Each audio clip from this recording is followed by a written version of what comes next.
दोस्तों, एल्विश यादव बहुत बड़ा फैक्टर बन चुके हैं रजत दलाल के लिए। कहीं पे भी इंटरनेट खोल के देख लो, ट्रेंडिंग में एल्विश यादव। हर लाइन के बाद जो एक रिप्लाई आ रहा है ना, वन लाइनर में एल्विश यादव का, मतलब ग्लोबल स्टार बन सकता है भाई। चलो ठीक है, ज़्यादा तारीफ हो गई, लेकिन मैं बोल रहा हूँ दोस्तों कि जिसको एल्विश यादव पसंद आ रहा होगा उनको दिलो जान से वो पसंद आ रहा होगा।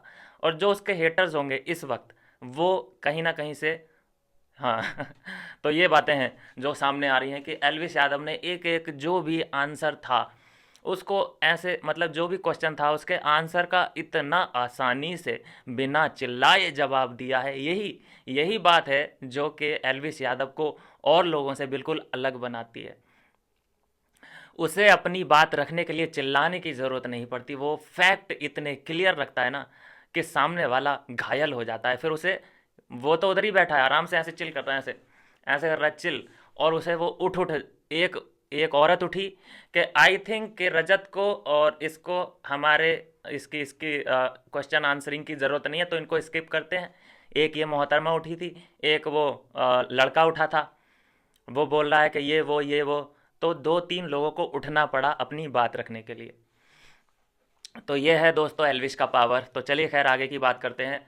खबर ये है दोस्तों, अंदरूनी खबर मैं बता रहा हूँ कि रिहर्सल चालू हो चुकी है। रिहर्सल तो चालू होके ख़त्म भी हो गई, शूटिंग शुरू हो चुकी है ग्रैंड फिनाले की। जो इन लोग का डांस वांस है वो सब हमें चीज़ें अभी दिखाई देने वाली हैं। एक एक करके प्रोमो वाले सामने आने वाले हैं। फिर से वही एक थीम रखी गई है, करण अर्जुन माँ बेटा वाला सीन हमें फिर से शिल्पा जी के साथ होता हुआ दिखाई देगा। तो जल्दी से जान लेते हैं कि टॉप सिक्स जो चल रहे हैं रैंक वाइज अपन लोग कर लेते हैं। और ये भी हम समझने की कोशिश करते हैं कि 6 नंबर जो भी है, मतलब 6 कंटेस्टेंट हैं अंदर, तो कौन टॉप 2 रहने वाले हैं, सबसे अहम सवाल यही है। और जो नीचे 4 लोग लगे हुए हैं, उनमें से 2 लोग के लिए बैड लक कहूँगा मैं। और जो 2 लोग पहुंच गए हैं किस्मत के भरोसे, वो तो आपको पता ही है कि 2 लोग सीधे सीधे किस्मत के भरोसे यहाँ तक आ गए हैं। कोई उनकी जर्नी नहीं थी, कोई उन्होंने ऐसा कोई उन्हें मतलब मुश्किलों का सामना नहीं करना पड़ा। रजत दलाल की जो धक्का मुक्की थी, शायरियाँ थीं, वो इतना ज़्यादा उन लोगों पे अटैक हुआ नहीं उन सब बातों का। रजत दलाल को झेला है इन दोनों ने, करण को झेला है, पूरे घर को झेला है, चाहत पांडे को झेला है, सारा खान को झेला है, अरफीन खान को झेला है। इन सभी लोगों को झेला किसने? श्रुतिका को, इरिटेटिंग आवाज़ को किसने झेला है? इन दो तीन चार लोगों ने ही झेला था। दोस्ती के किस्से किसके मिलते हैं अंदर? रिश्तों की अगर मैं बात करूं तो किसका नाम आप लेंगे? ये कहाँ से नाम आते हैं? दोस्ती के लिए ईशा है, रिश्ते निभाने के लिए ईशा है। दोस्ती आप विवियन के साथ जो अविनाश की है, ईशा की है, वो आप बोल सकते हैं। प्यार अगर क्यूटनेस और जोड़ी अगर मैं बात करूं तो आप किसका नाम लेंगे? अविनाश ईशा का ले लेंगे। तो बात यह है कि आपको सब किरदार तो अविनाश ईशा विवियन में मिल रहे हैं, लेकिन अविनाश और ईशा में फिर आपको विनर क्यों नहीं मिल रहा, वोट क्यों नहीं मिल रहे? सवाल ये है। वैसे बोला जाता है कि अरे पर्सनैलिटी का शो है, रिश्तों का शो है, अपनी मतलब वो दिखाओ कि तुम क्या महसूस करते हो, बोलो, मन में मत रखो। सब कुछ बोल के भी अविनाश बहुत बोला है इस पूरी जर्नी में, पूरे सीजन में सबसे ज़्यादा बोला है। अपना उसने रियल साइड दिखाया है, फेक तो कर नहीं सकता। जो नैरेटिव सेट किए गए, रिश्ते बनाए हैं, दोस्ती का रिश्ता बनाया है, भाई का रिश्ता बनाया है। अ, एक लव वाला जो सीन था वो भी हुआ, लेकिन वो लव है कि क्या है, दोस्ती है, वो अभी देखना पड़ेगा। तो सब फ्लेवर मिलने के बाद भी रिजल्ट आपके सामने है कि 4 नंबर पे अविनाश खड़ा है, 6 नंबर पे ईशा है। तो ये जस्टिफाई बातें होती हैं नहीं। चलिए खैर बात कर लेते हैं रैंक वाइज के टॉप नंबर 1 पे कौन है और नंबर 6 पे कौन जाएगा। ये मैं फिर से बता दूं, ये कोई वोटिंग वाला सीन मैं यहाँ नहीं रखने वाला कि वोट के आधार पे कि 6 नंबर पे ईशा है, वो वाला सीन नहीं। ये रैंक है।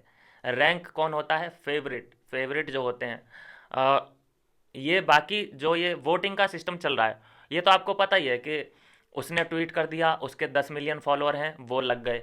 उसने ट्वीट मारा, उसने स्टोरी डाली कि मैं तो उसे फेवर कर रहा हूँ, लग गए उसके फैंस। तो ऐसा हो रहा है। चाहे उन्होंने जर्नी फॉलो की हो ना की हो, चाहे उनके फैंस को ये ना पता हो कि करणवीर कौन है, उस बात से कोई मतलब नहीं है। बस हाँ कि करणवीर ठीक है, ले ले ले धड़ाधड़, वो वाली वोटिंग भी हो रही है।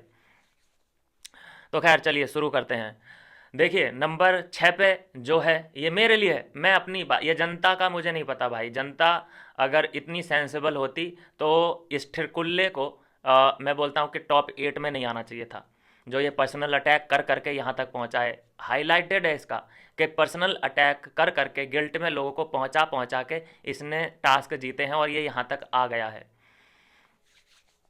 सवालों पे मतलब हमेशा सवाल उठे ईशा पे कि तुम वो फ्रेम लेके फ्रिज हो गई थी, ठीक है, वो सवाल एक उठता है, लेकिन कभी चुम से नहीं पूछा गया कि उसको टाइम गॉड बनाने वाली उसकी दोस्त थी श्रुति का, लेकिन फिर भी उसने अपनी दोस्त को नहीं बचाया, ठीक है, क्योंकि उस दोस्त की ये फर्स्ट प्रायोरिटी थी।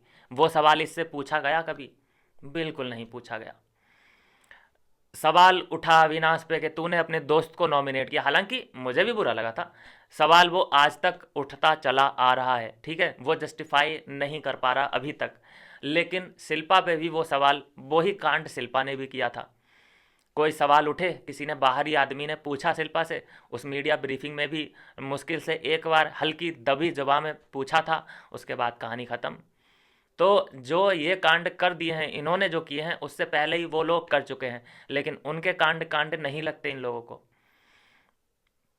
एक और जो डिज़र्विंग वाला सीन था, अविनाश ने बोल दिया था कि करण मेरे लिए लगता है कि ये डिज़र्विंग है, वो मुझे भी बहुत बुरा लगा था, बहुत ही बुरा, गुस्सा आ रहा था उस टाइम पे मुझे अविनाश पे। चलिए खैर, ये सवाल उठा और वो अभी तक उठ रहा है, उसके लिए माफ़ियाँ साफ़ियाँ सब हो चुकी हैं। लेकिन आपको याद होगा जब फराह खान आई थी एक वीकेंड के वार पे और उसने एक फेक इविक्शन किया था कि ठीक है, आप जिसको चाहते हैं कि ये आदमी रुके या बचे, कुछ वो ऐसा सीन था वोटिंग वाला जो कराया था। तो जो करण है और जो शिल्पा है, उन्होंने सारा को वोट दे दिया था कि ये रुकनी चाहिए यहाँ पे और चुम जानी चाहिए।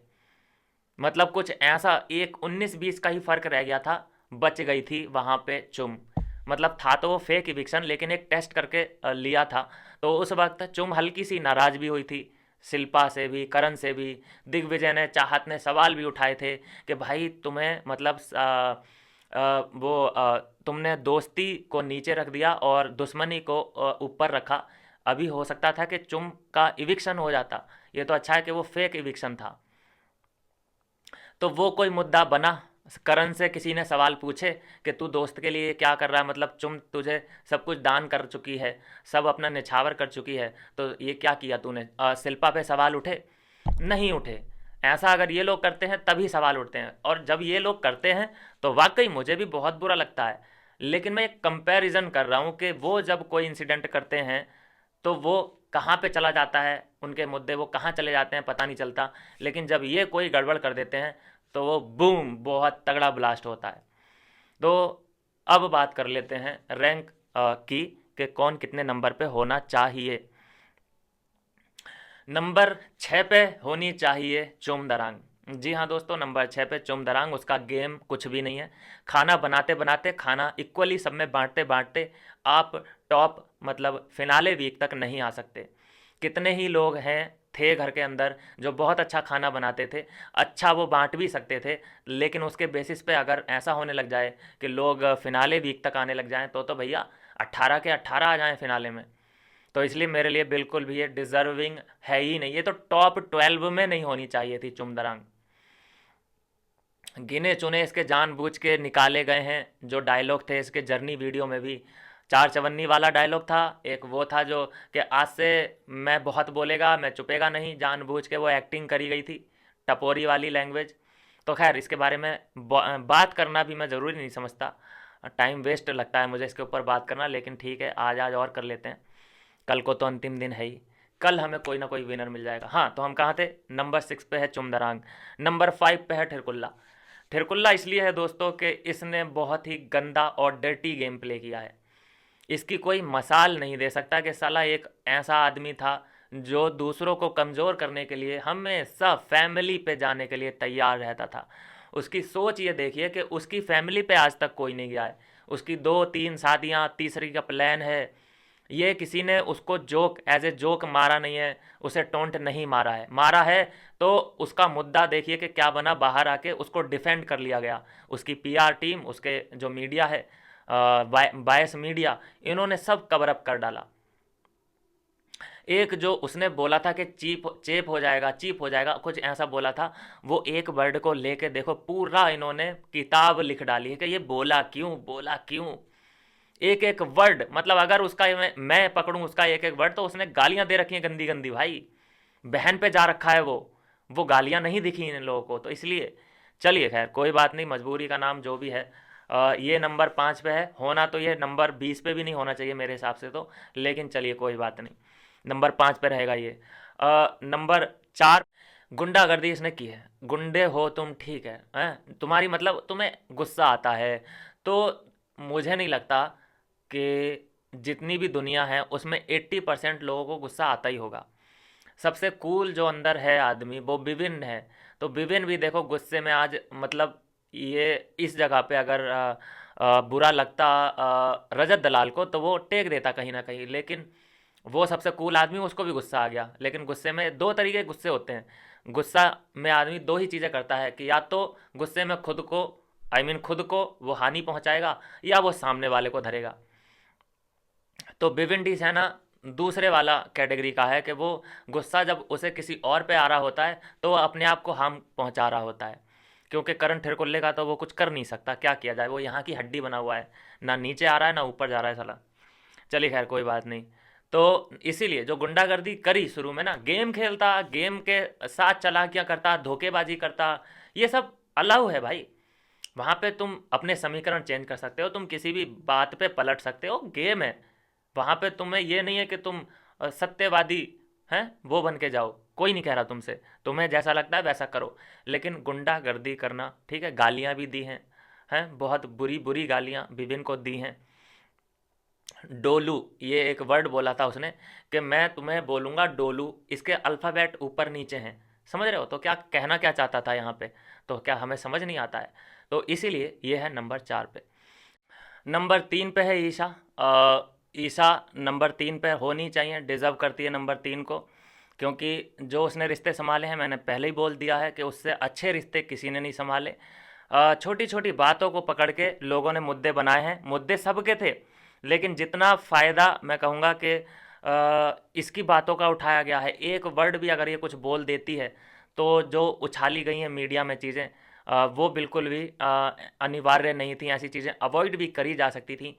लेकिन होता है ना कि जब किसी से चिढ़ रहा होता है आदमी, तो उसकी एक एक बात बुरी लगती है, और उसको एक एक बात को लोग नोटिस करके नोट डाउन कर लेते हैं कि यहाँ पे इसने ये गलत किया। जैसे कि मैं चिढ़ता हूँ, किससे चिढ़ता हूँ, करणवीर से, तो उसने जो लिखवाया था वो जोक बिबियन के बच्चे पे, 2 साल के बच्चे पे, किसने लिखवाया था, करण ने लिखवाया था। मुझे कैसे याद है, क्योंकि मैं जेलस हूँ उससे, साला बहुत, क्योंकि वो जलता है ना लोगों से, इसलिए मैं जेलस हूँ। अगर वो ना जले किसी और से तो मैं उससे क्यों जलूँ, क्या मेरे यहाँ राशन पहुँचाने आ रहा है वो, या मेरा कुछ बिगाड़ा है उसने पहले, या फिर वो बिगाड़ सकता है मेरा कुछ। तो ये कहानी है। तो नंबर 3 डिज़र्व करती है रिश्तों का, अगर ये सीज़न है रिश्तों का शो है, तो यहाँ रिश्ते बहुत अच्छे से निभाए हैं ईशा ने, तो वो नंबर 3 डिज़र्व करती है।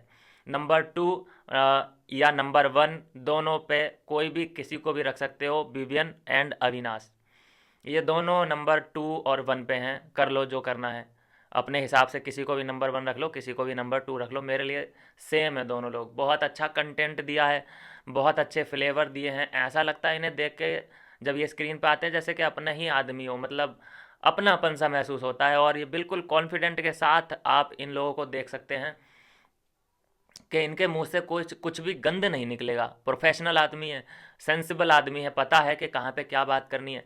लेकिन अगर करण के वहाँ पे अगर स्क्रीन जाती है, स्क्रीन पे अगर करण और चुम होते हैं, तो आपको म्यूट पे रखना पड़ता है या फिर अकेले में जाना पड़ेगा, है ना, देखने के लिए वीडियो, क्योंकि वो कब चुम को गलत जगह पे टच कर दे, गलत कब वो उसके गालों को ऐसे खींचने लग जाए, कब वो हक कर ले, कब वो चुम्मा उम्मा कर दे, उसका कोई भरोसा नहीं है, और कब वो मुंह से हक दे उसका भी कोई भरोसा नहीं। दोनों का ही ऐसा है ना, लड़की वो भी तो ऐसी है।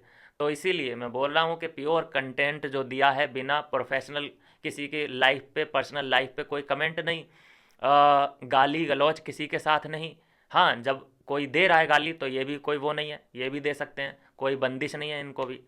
तो रिप्लाई ज़रूर इन लोगों ने किया है, और रिप्लाई का मैं बुरा मानता नहीं, पूरा हक है। अगर वो उधर से इतना सा कोई भी टोंट मार रहा है तो इनको पूरा हक है कि उस पर टूट पड़ो, कितना भी फिर गंद भर दो उसके। तो ये है दोस्तों मेरे लिए पूरी कहानी। नंबर 1-2 पे हैं अविनाश और विवियन, नंबर 6 पे है चुमदरांग, नंबर 5 पे है करणवीर मेहरा, नंबर 4 पे है रजत दलाल, नंबर 3 पे है ईशा सिंह, और नंबर 1 और 2 पे है विवियन एंड अविनाश। तो ये हैं मेरे टॉप 6 और रैंक वाइज। तो दोस्तों क्या है आपका कहना, और कल हमें मिल जाएगा विनर। मैं चाहता हूं कि दोस्तों आप इस चैनल को सब्सक्राइब कर लीजिए, लंबी जर्नी है और मज़ा बहुत आने वाला है। मिलते हैं नेक्स्ट वीडियो में नई अपडेट के साथ।